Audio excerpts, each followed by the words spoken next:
A regular board meeting of the Board of Trustees of the McAllen Independent School District will be held Monday, September 11th, 2023, beginning at 5 p.m. in the Dr. Ricardo Chapa room of the Administration Building of the McAllen Independent School District located at 2000 North 23rd Street, McAllen, Texas.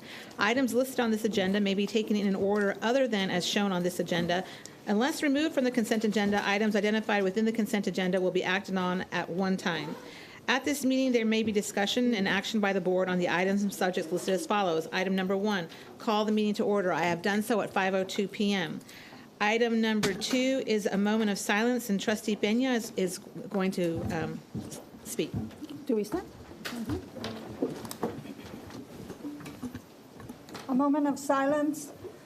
22 years ago on September 11th, 2001, 2,996 lives were lost when terrorists attacked us on our own soil.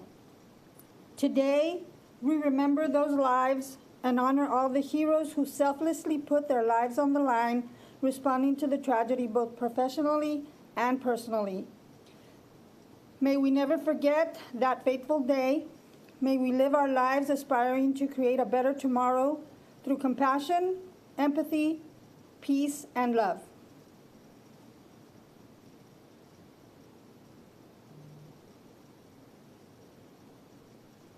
Thank you. I pledge allegiance to the flag of the United States of America and to the republic for which it stands, one nation, under God, indivisible, with liberty and justice for all. Thank you. Item number 4, public comments.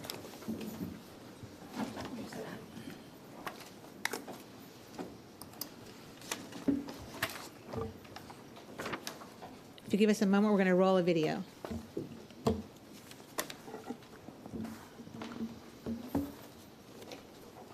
The school board encourages public comment at all board meetings. According to board policy BED local, board meetings and public participation and related district administrative procedures and practices.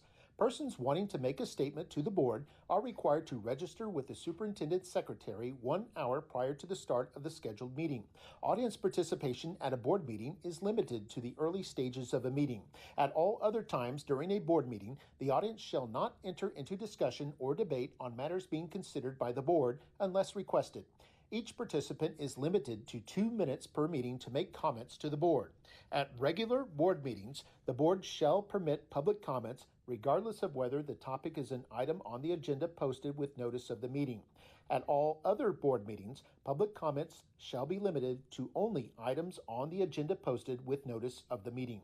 The board shall not deliberate or decide regarding any subject that is not included on the agenda posted with notice of the meeting. If an issue mentioned is on tonight's agenda, the board will defer discussion of the issue until the appropriate time during the meeting. Should the speaker drift from the stated subject or becomes disruptive or abusive, he or she shall be given one warning. If a second warning is required, then the speaker may forfeit the remaining time allotment. The board shall not tolerate disruption of the meeting by members of the audience. The board has adopted complaint policies that are designed to secure at the lowest administrative level a prompt and equitable resolution of complaints and concerns. Please refer to the following policies. Student and or parent complaints should refer to policy FNG. Employees refer to policy DGBA, and citizens can refer to policy GF. Copies of district policies are available on the McAllen ISD website at McAllenISD.org. Thank you. Board, we have one person signed up for public comment, Mr. Manuel Pescador. Mr. Pescador, as soon as you start, the clock will begin. I will not interrupt you, and you will have 2 minutes. Buenas tardes. La póliza no está en español, so aquí tenemos gente que no entiende español, so los acaban de dejar afuera. Primero. Segundo, yo sí entiendo inglés. Y yo siento con todo mi corazón que las pólizas que ustedes tienen son para restringir a la gente como yo, porque no son para facilitar el proceso de que alguien traiga una queja. Son para facilitarles a ustedes que sea más duro para una persona como yo que traiga una queja sencilla. Los servicios a los estudiantes, ya les dije, se los mandé por correo electrónico, están escondidos. Allá mero atrás no hay ningún rótulo, no hay ningún señalamiento, no hay nada, nada. Aquí tengo la madre de 2 niños que no sabía que ese servicio existía. Mucho menos lo va a hallar ahí atrás. No lo van a hallar. Cuando vas, la puerta está atrancada. Tienes que tocar para que te abran. No cumple con las normas de la American with Disabilities Act. Ya se los dije. Por correo, por email, en persona. Va a tener que ser YouTube y TikTok. A lo mejor así se ofenden y hacen lo que les toca hacer. No me da ningún gusto ni orgullo de venir. Empiecen por la casa, arreglar las cosas que tienen que arreglar. Y luego pasen políticas para ayudar a la gente. ¿Cuántos emails tengo que mandarles y casi regañarlos de que hagan su trabajo bien? Díganme, para ir escribiéndolos de una vez. ¿Cuántos? Thank you, Mr. Pescador. Muchísimas gracias. There is nobody else signed up. So we now go to item, Did you- oh, we're going to do translate.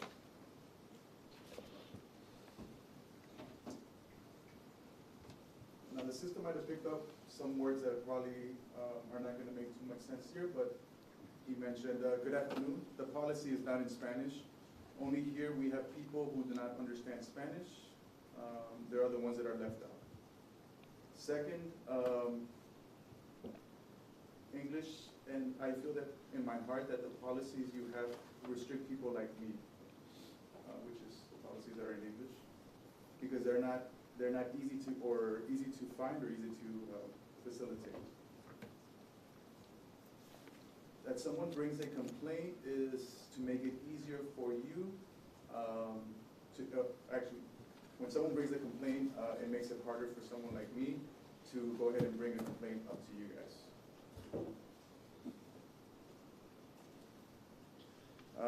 He also mentioned that, and sorry, this is where it kind of breaks up a little bit, and I do apologize. He does mention that he has emailed all of you regarding the policies and some of the issues that he's been seeing.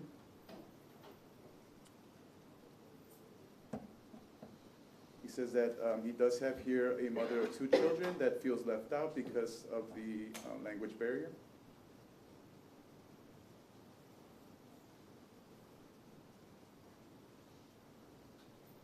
He does mention how it does not comply with the rules that should be in place to help facilitate someone that is Spanish speaking.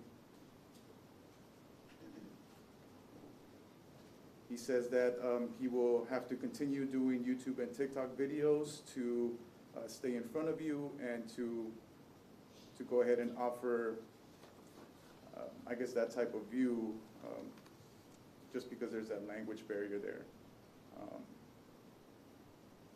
It doesn't give him any pleasure or to be here in front of you and bringing these complaints to you, but he feels that he needs to always stay in front of you and let you know what those issues are. He says that also how many emails does he have to send you, send all of you to try to get his point across. And that is all I have here. Thank you so much. Item number 5, the superintendent's report. Dr. De Hoyos. Thank you. August 28th was our first day of school, and the year is off to a great start. We have a short video to share with you.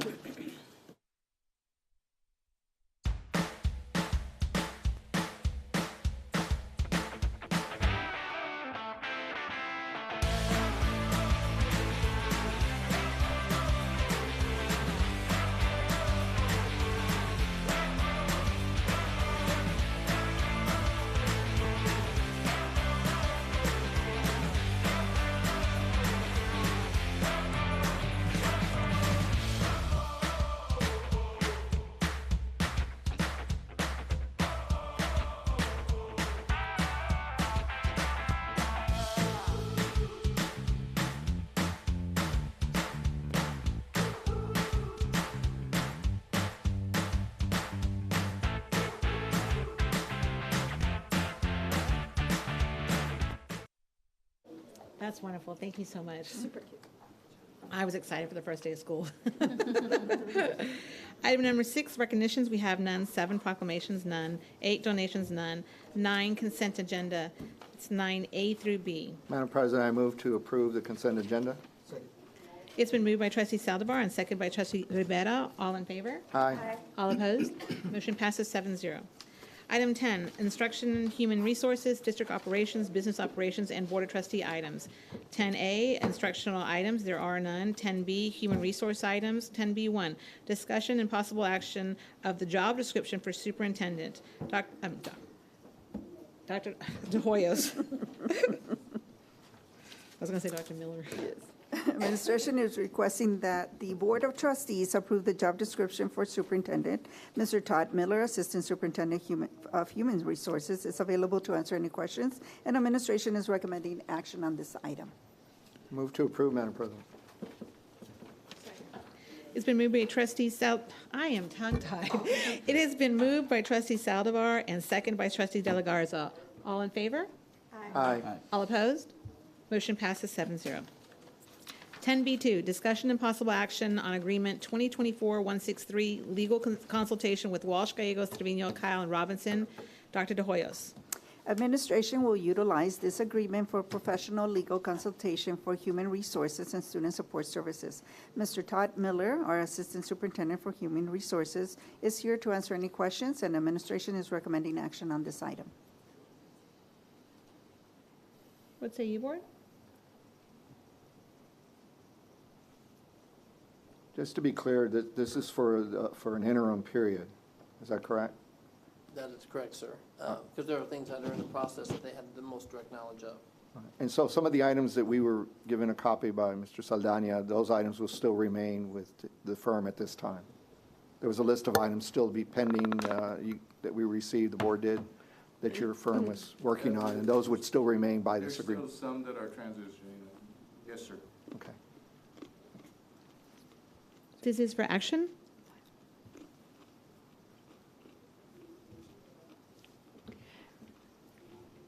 Madam President, I did have one question. With regard to the contract, I didn't see, and I may have overlooked it, but I didn't see what increment we're being billed at.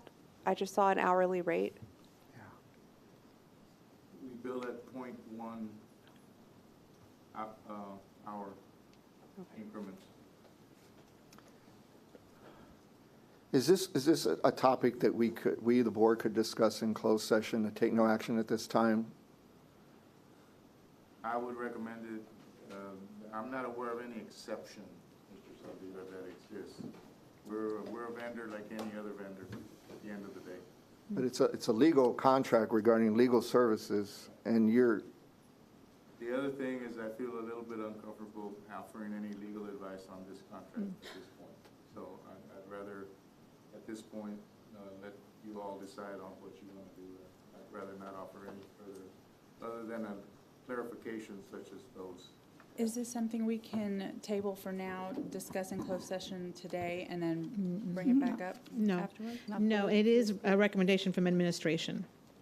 So I think one of the concerns that trustee Regalado had was just that. I mean, I know in discussions before, we knew that attorneys bill differently. Point 1 was brought up. The only thing was that it wasn't on this contract. And I know it's very minute details, but just for clarification for other people on the board, I think that's why you were bringing it up, right? Because it was, we see here on it, right? But we don't see for the time.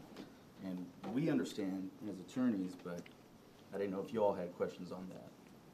No, I'm familiar with it, but it's just concerning, the whole aspect of it. And I think we had a conversation earlier about we have another firm. And maybe that's the transition we ought to go with until we make our decision with the in-house. That's just a thought. That's carefully saying it without getting. Could that potentially leave us in a situation with no legal counsel for a time? Not at all. No.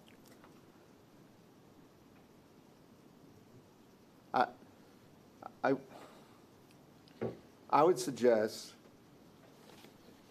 that the legal aspects of this be discussed as part of our closed session and only as to the legal aspect of it. And therefore take no action at this time. But it can be brought back before the end of the meeting. It can be brought back for an actual vote if the board wants. I believe that's what Trustee De La Garza had asked prior. Yeah, but I was trying to get to that. Yeah. We're on thin ice. We're on very thin ice, and I would rather be conservative and not, because it is a professional service that we have to discuss out in an open session. So maybe we just take no action, and then if we need to bring this back up at a later date. Do we have to table it? Well, the only aspect of tabling, you have to keep track of it. So the best thing to do is to take no action. action. Either Okay. by not taking action, by no motion, or somebody making a motion to take no action. Either one is the same. Table requires us to track it and then at other meetings, keep bringing it up. Untable it. Exactly, by it being tabled. Okay, since there was no motion made, I'll now go to 10B3. Discussion of Texas Association of School Board Localized Policy Manual Update 121, first reading. Dr. De Hoyos. Presented from TASB and reviewed by our staff, this update represents legal and local reference policies recently adopted by the state. Administration is presenting this item as a first reading with final approval at the next board meeting. Mr. Todd Miller, Assistant Superintendent for Human Resources, will share more information. This item is for information purposes only. Thank you, Dr. De Hoyos. So this is TASB Update 121, and we get, I don't know, 2, 3, maybe sometimes 4 of these updates a year. And I think we'll have one more probably between now and the end of the year also. But this is 121. And Update 121 includes 48 different legal updates and 10 locals. You'll see them listed there, and I'll go over them individually. So Board Policy CFB, local, and TASB recommendation is to replace the policy. The policy is accounting inventories, and in your package was explanatory notes, so I referenced the page number. So the policy currently reads, the capitalization threshold for purposes of classifying capital assets shall be $5,000. And what you see in blue is, of course, TASB's added or additions. It changes a paragraph to read, the capitalization threshold for purposes of classifying individual capital assets shall be $5,000.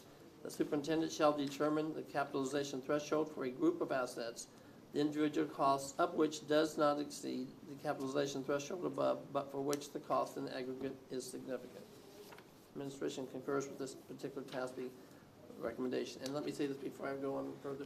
So I've coordinated, HR office has coordinated with all the assistant superintendents, and they went down through their directors and viewed all the legal updates, and legal's law, so there's nothing to do, just make sure our processes are in accordance with the new law verbiage. And then local is make sure that, yes, we can support that, or no, we can't. And you'll see one tonight that we do not support, and I'll explain that in just a minute.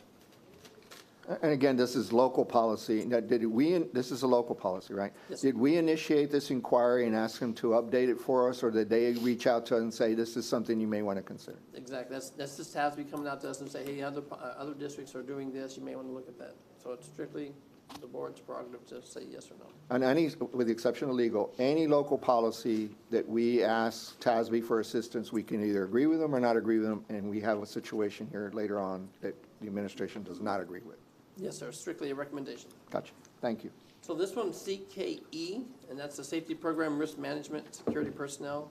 TASB is recommending that we delete this policy because it is being incorporated into the next one, CKEA. And the summary is provisions addressing commission peace officers have been relocated to this code from CKE, as I just stated. And then based on the information recently received from the district to TASB, the enclosed policy includes a new provision to reflect that the district has body-worn camera program. So of course we concur with this recommendation. CLB, and that's Building, Grounds, and Equipment Management and Maintenance. This is the one that we non-concur with, and you'll see why this underlined. Summary, administrative code rules regarding integrated pest management, IPM, were amended to include district-owned residential property among the district facilities subject to the IPM requirements. Although the changes to the rules add residential property to the buildings and grounds subject to IPM requirements, it is our understanding from the Texas Department of Agriculture that this inclusion is intended to apply only to district-owned residential property that is primarily used as student housing. We don't have that here at McAllen ISD, so that's why we not concur. CRF, that's Insurance and Annuities Management, Unemployment Insurance. This is kind of a strange one because they even said in their summary, there are no significant revisions to the text on reasonable assurance. However, the policy template has been updated to accommodate the new adoption date function in Policy Online. So if you look at the bottom of the page, it has the update number and the dates and things like that. So this policy is being issued at no charge to the district. We concur with that recommendation. CVA, Facilities Construction Competitive Bidding. It currently reads, the superintendent or designee shall ensure that detailed specifications are prepared for any construction project for which competitive bids are sought.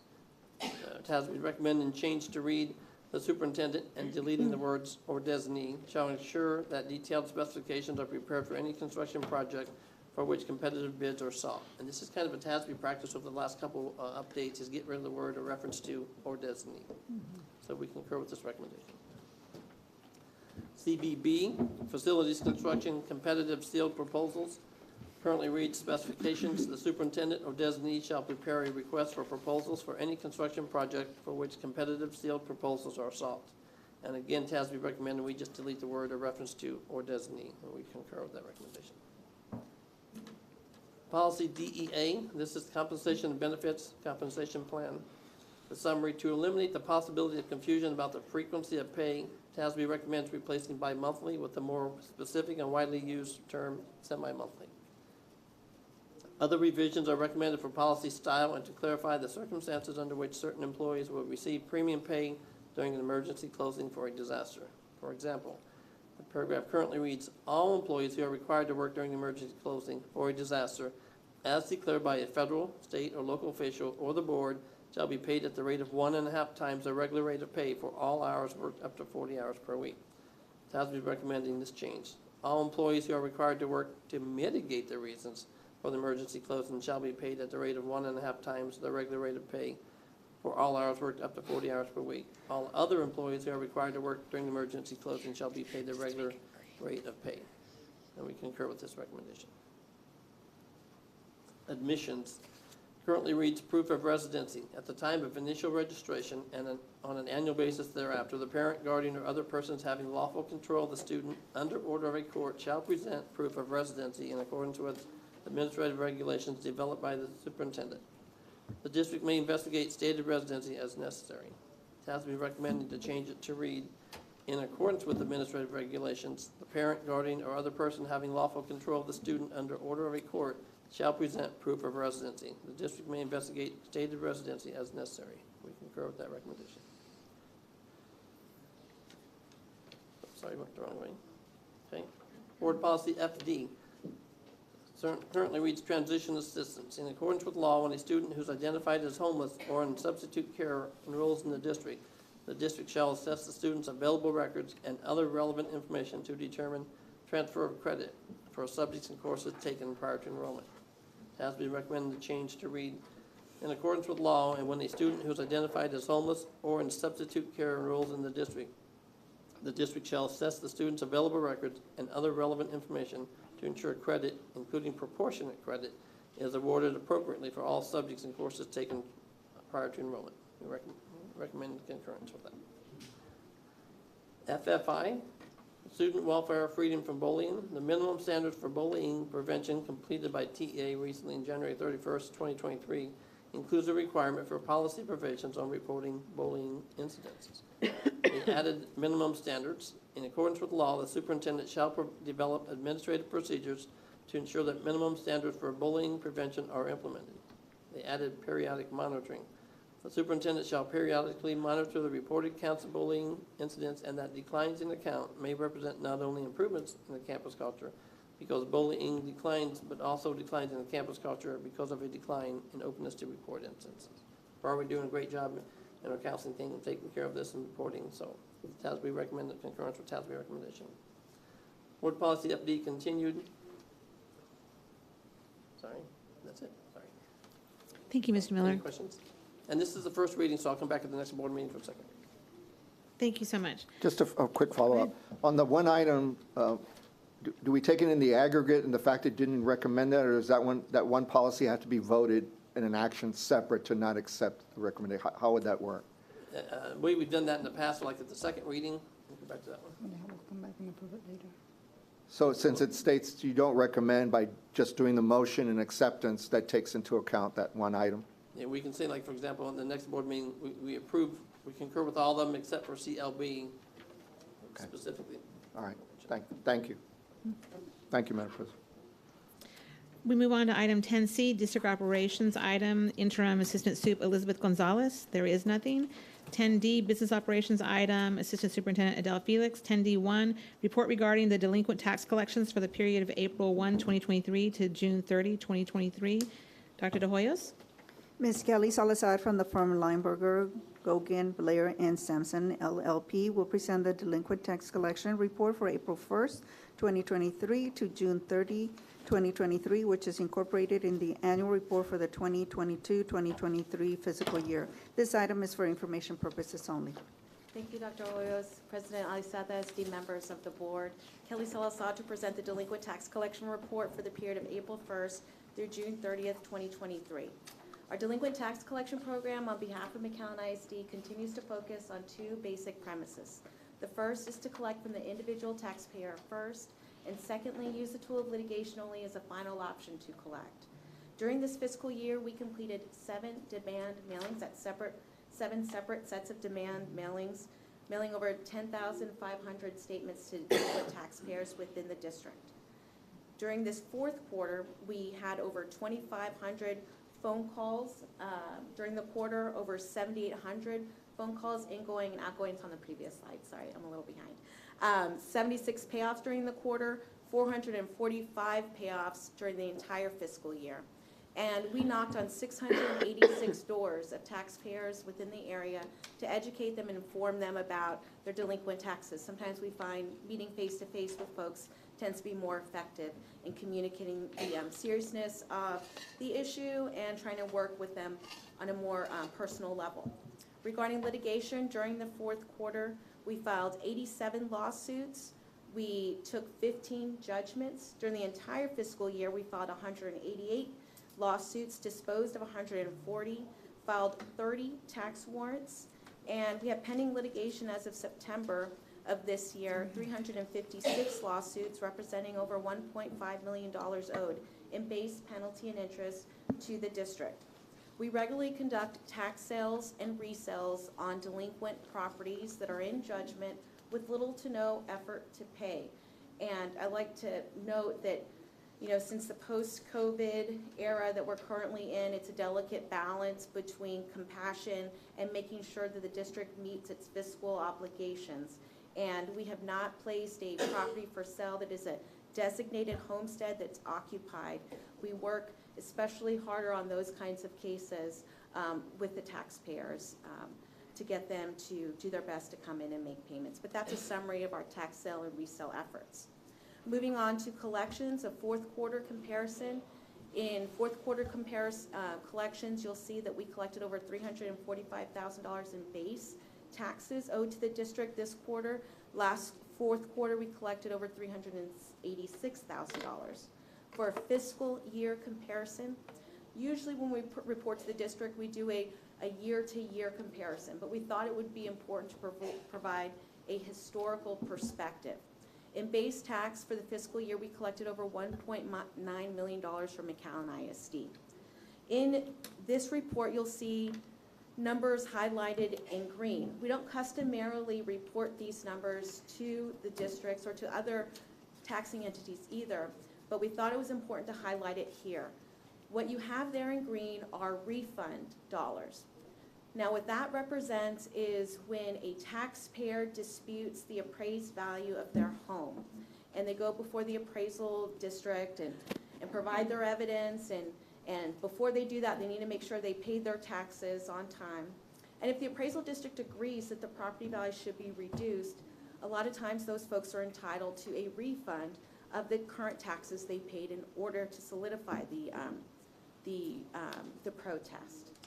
And when they're entitled to a refund, most times those monies to pay them back what they may be entitled to for the difference in their valuations comes out of the delinquent tax dollars that our firm collects for our clients. So that is work product that we've done, we've collected it for the district, but you won't see that because that needs to go to the taxpayers who are entitled to it because of the reduction in the value of their home.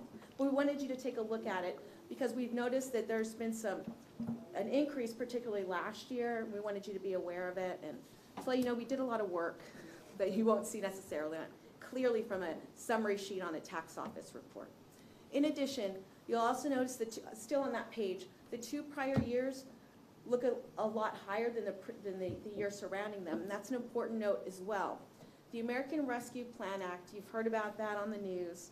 Well, delinquent taxpayers received a great benefit from the American Rescue Plan Act.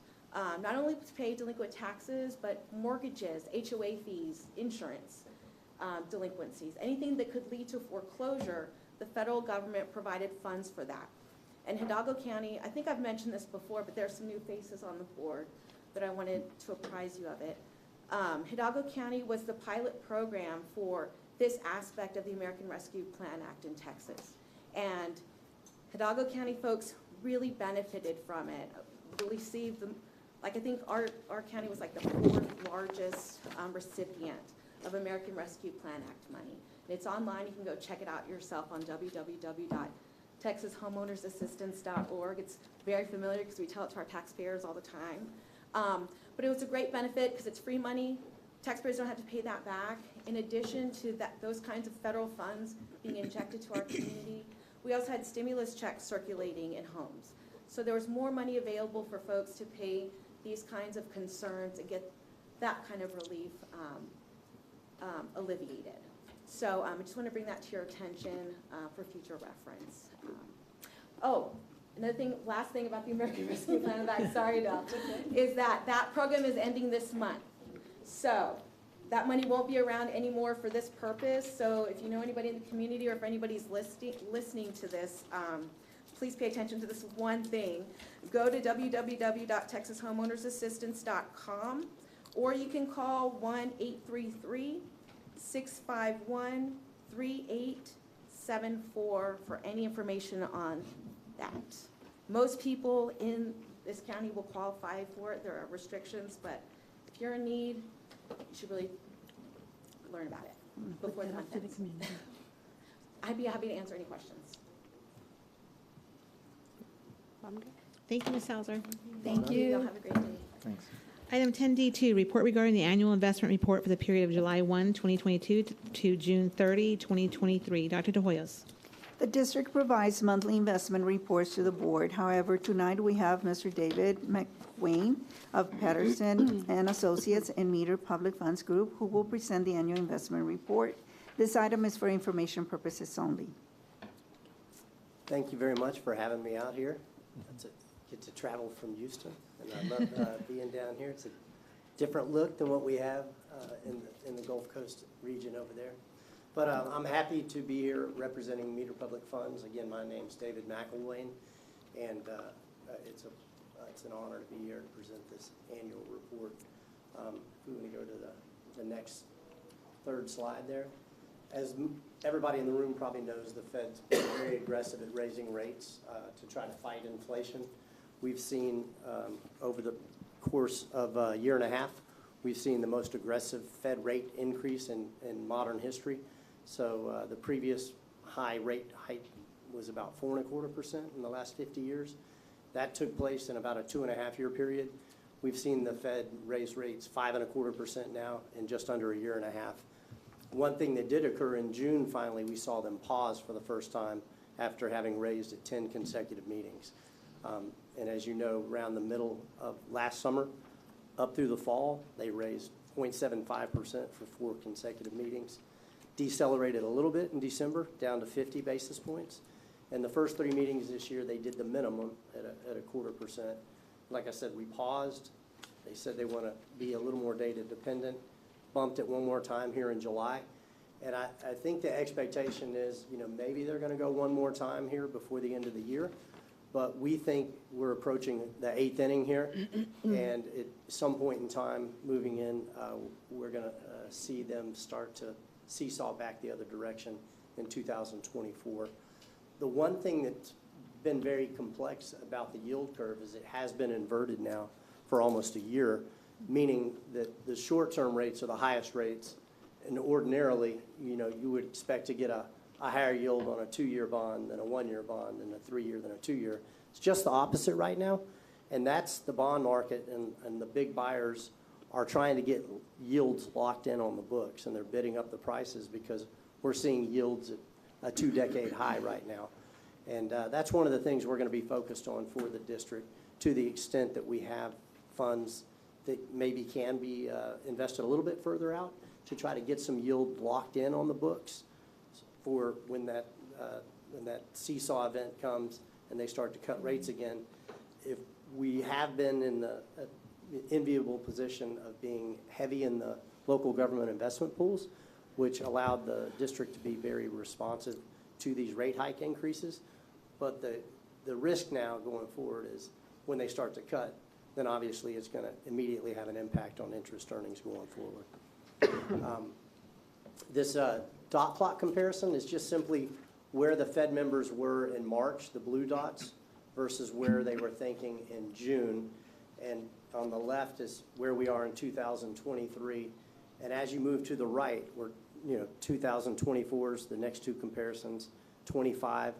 You'll notice that the consensus got a little bit higher in June than March on a short-term basis, but they continue to, as a group, they continue to see rates gravitating lower. Most of the expectations in 24 are to be back down around 4%. And as we move into 25, you can see the consensus, the majority of those members are expecting rates to start to move down towards the 3% range. The next slide is just overlaying that dot plot with the median forecast of economists and the Fed funds futures. And again, those three different data points are pointing as you go from 23, the end of 23, where the expectation is that rates will peak, and moving into 24, rates are going to keep coming down. And one of the things that we are finally seeing is the average weekly hours are starting to trend downward here in the U.S. The initial jobless claims have been a little bit, contradictory. They've spiked up, they've come back down. The unemployment rate is increasing, but it's not really increasing rapidly. Here in Texas, we're very strong. We're probably not going to see the recession that other parts of the country are going to see. So from that standpoint, we're blessed here in this region. And the portfolio specifically, we wound up with about almost $154 million at the end of the fiscal year. 67% of that was in the local government pools cash, and that was, again, tracking the Fed funds rate increases almost, with just about a 30-day lag. We had about a third of the portfolio invested in active securities, and the weighted average maturity is well beneath the policy limits at just under 3 months. The average yield was a little over 4.33%, and the annual income was a little over $5.5 million this year. Again, starting off, yeah, we're good. We began the first quarter with $167 million in book value, and you'll notice the yield was 187 at the end of that quarter. The earnings were $677,000. And each quarter, despite with the fluctuations in book value, you see the yield is rising, the earnings are rising. And I think it's interesting to point out from Q3 to Q4, you did see the general funds spent down about $20 million, and the project funds spent down almost $6 million. And you'll see that we still had almost the equivalent earnings on $26 million less in the portfolio. So again, we wrapped up at $5.5 million, and just comparing that year over year, the last slide, we ended last June with $180 million versus this almost $154 million here. Interesting to note as we get down there in the middle, the fiscal year earnings last year were $450,000, and again, that is dwarfed by this year's number at $5.5 million. Wouldn't expect that, to continue to blossom to the upside. Again, we're trying to think a little more defensively and looking out forward. And we just here in August, we invested about $5 million in short-term investments, around a 5.8% area. And then we were able to isolate some non-callable securities around 2.5 years at around the 5% level. So again, we feel pretty confident that we need to continue to balance our short-term needs with Yeah. getting some yield locked in on the books for some predictability. Do y'all have any questions? Excellent. Okay. Thank y'all again for having me out. Thank you so much. Thank you. Making the trip. Safe travels. Oh, let's see. Item 10D3, report regarding intent to apply for fiscal year 2023-2025 Safety and Facilities Enhancement SAFE Grant Cycle 1. Dr. De Hoyos. The Safety and Facility Enhancement Grant Cycle 1 is for local education agencies that apply for the 2022 through the 2025 School Safety Standard Formula Grant. Mrs. Laura Williams, Director for Purchasing, will share more information, and this item is for information purposes only. Thank you, Dr. De Hoyos, and good evening to you and to the Board of Trustees. We will be applying for the 23-25 Safety and Facilities Enhancement Grant, otherwise known as SAFE.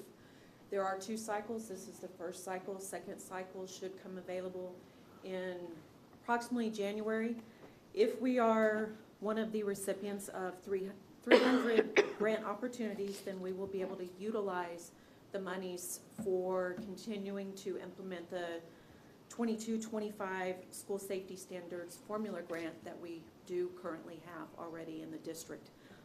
Being able to utilize those monies for fencing, for the window film, for our various exterior doors that are not within secured areas district-wide, also for windows that are able to be crawled in if broken at the ground level. We can use it for key boxes for all of our campuses, master key lock boxes, exterior door numbering. So again, all compliance issues for compliance with the 22-25 Safety School Standards Formula Grant. And that concludes my intent to apply. Any questions? Thank you. Thank you, Mrs. Williams. Thank you. 10D4, approval of the McAllen Independent School District annual August budget amendment for fiscal year beginning July 1, 2023 and ending June 30, 2024. Dr. De Hoyos. Administration is requesting approval of the August 2023 budget amendment for the 2023-2024 fiscal year. Mrs. Adele Felix, Assistant Superintendent for Business Operations, is available to answer any questions. Administration is recommending action on this item. Would you like a report, or are you ready to vote? No, I'd like a report. Ms. Felix? I was going to set a record for not talking for the next couple of meetings. Okay. A lot of these, you'll notice, are carry forwards. For example, I'll go through the significant ones. We have a transfer from fund balance for State Comp Fund 193 for the Edmonton software, which is basically federally funded. Sorry, not federally, our State Comp allocation. Apologize. And on other significant items, you'll see here security camera replacements for the 5 high schools, including instructional and guidance for $1.6 million. And that is just, they're on cycles, replacement cycles, so those are included in that plan, and they're being carried forward. Also on that page, we have intercom replacement for almost $1.4 million, which is district-wide portables and water intrusion gym repairs as well. And on the next page, the most significant items here, we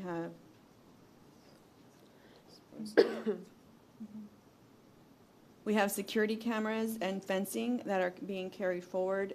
Fencing improvements for 11 campuses, totaling $367,000. Storm damage repairs, including roof, track, the tennis court, restroom, and duct insulation for about $326,000.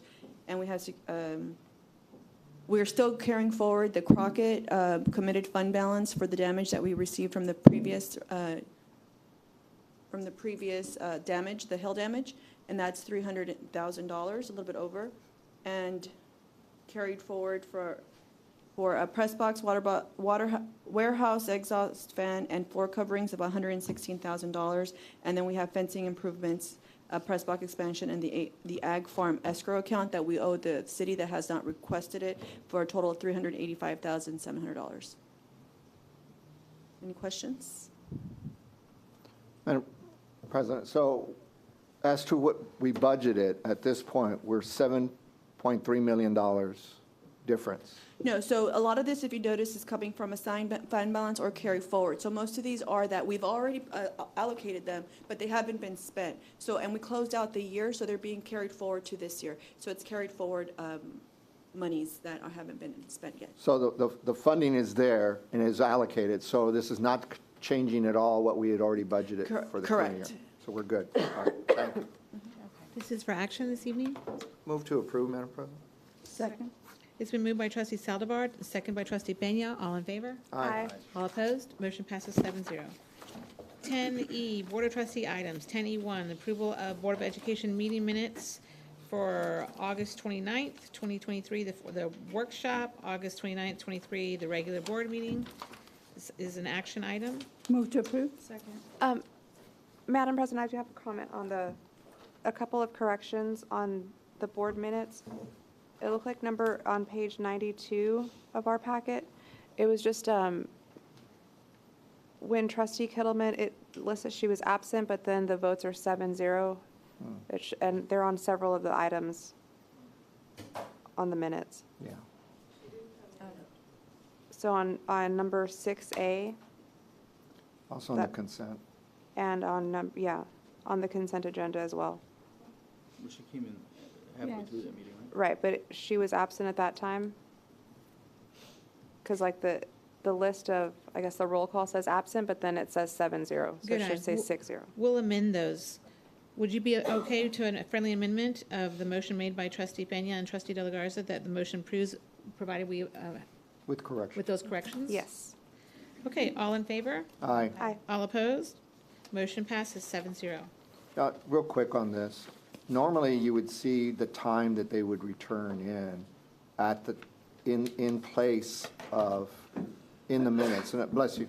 So that, in other words, right before number 6, if somebody's absent and they walked in, they would put the time they came in at that time. So then we know when they actually came in. But I didn't see it on this. It was just, Yeah. Exactly. It needs to go where they walk in, and therefore you know that that item, that person was already there. And that would probably help. Thank you. Item 11, recess to closed session. The Board of Trustees may go into closed session pursuant to sections 551.071, 551.072, 551.074, 551.076, and 551.089 of the Texas Government Code to discuss the following. 11A, discussion of human resources recommendations for the school year 23-24. 11B, discussion of human resources employee resignations and retirees for school year 23-24. 11C, discussion regarding school safety and security. 11D, pending and/or potential litigation. 11E, possible real estate acquisition. At 5:49 PM, the board will leave this room and go into executive session in the superintendent's office.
Yeah, we've been, It is 7:05, and we are reconvening in open session. Welcome back. Item 13, action of items in closed session. 13A, discussion and possible action of human resources recommendations for the school year 23-24. Dr. De Hoyos. Human Resources is submitting a list of recommendations for the 2023-2024 school year under a separate cover that we discussed during closed session. Administration is recommending action on this item. What say you, board? So moved. Second. It's been moved by trustee De La Garza and second by trustee Regalado. All in favor? aye. All opposed? Motion passes 7-0. 13B, discussion of human resources, employee resignations, and retirees for school year 23-24. Dr. De Hoyos. Human Resources is submitting a list of resignations and retirees for the 23-24 school year under separate cover that we discussed during closed session. This item is for information only. Item 13C, discussion regarding school safety and security. There is no action. Item 13D, pending and/or potential litigation. Mr. Saldana. There is no action, Madam President. Thank you so much. Item 13E, I'm sorry, Chief Silva, I should have asked you. Let's go back to 13C, discussion regarding school safety and security. Chief Silva, is there any action? Thank you, there's no action. 13E, possible real estate acquisition. Mr. Saldana. No action. No action, ma'am, I'm sorry. My apologies. 14, schedule of future meetings. Earlier, several. earlier in the workshop, we talked about a lot of them, and we will post them on our website. Madam President, real quick, before we move to the last item, could our superintendent announce who the assistant superintendent, principal is going to be? Oh, at McAuliffe? At McAuliffe? Oh. It's no longer, since it's below principal, it's no longer an individual item, so. Mr. Miller will allow you to do the announcing, so we can congratulate the new assistant principal at McAuliffe Elementary. Since we have the principal sitting here in bated breath, waiting. So congratulations to Jaime Garcia as the next assistant principal at McAuliffe Elementary School. Jaime Garcia. Jaime Garcia. Thank you so much, trustee Saldivar, for noticing that. Item 15, adjourn, and we do not need a motion to adjourn, so goodbye, everybody, it's 7:08. That speeds it up.